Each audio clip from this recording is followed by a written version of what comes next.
कैसे कोई आतंकी यहां घुस जाता।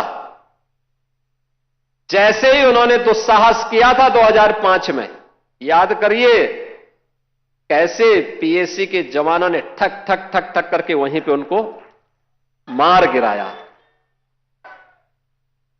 अयोध्या तो संदेश देती है और उसी संदेश को आगे बढ़ाने के लिए अब आप देखते होंगे देश और दुनिया का कोई भी ऐसा श्रद्धालु नहीं, सनातन धर्मावलंबी नहीं, जो अब अयोध्या आकर के दर्शन करके अभिभूत न होता हो। 1 लाख एवरेज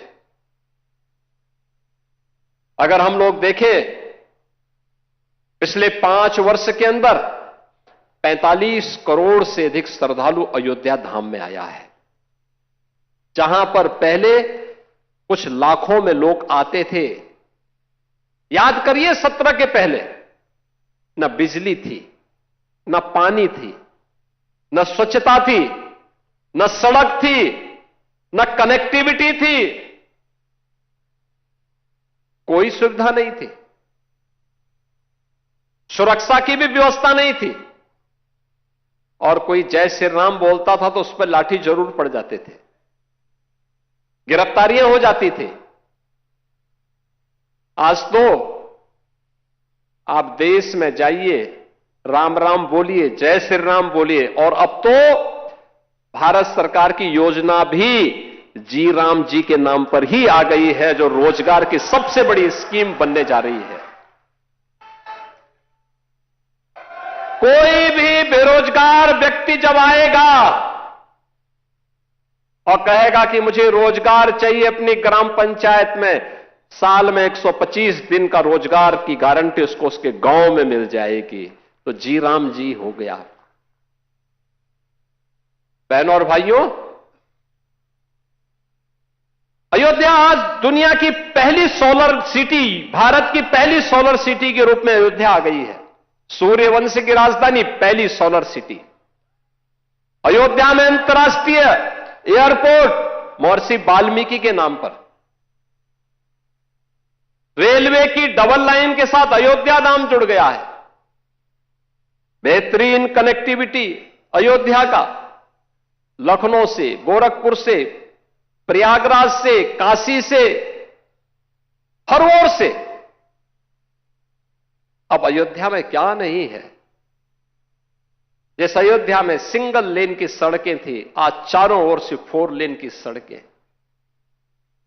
और कोई भी श्रद्धालु आता है, किसी भी सीजन में आए, आराम से दर्शन करता है, अभिभूत होकर के, मस्त होकर के फिर जाता है, अभिभूत होता है। और हमारी पीढ़ी सचमुच सौभाग्यशाली है। कई पीढ़ियां, 500 वर्षों के इतिहास को जब हम देखते हैं, 500 वर्षों के इतिहास को जब हम देखते हैं, याद करिए 1526 से लेकर के 1528 से लेकर के 1992 तक, और 1992 से लेकर के उसके उपरांत भी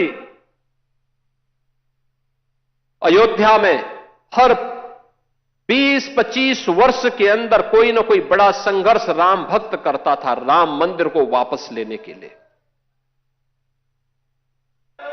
लगातार संघर्ष करता रहा, कभी बैठा नहीं, रुका नहीं, झुका नहीं। उसने सत्ता की परवाह नहीं की, उसने दमन की परवाह नहीं की, उसने गोलियों और लाठियों की परवाह नहीं की। वह लड़ता रहा और उस संघर्ष का परिणाम हमारे सामने था।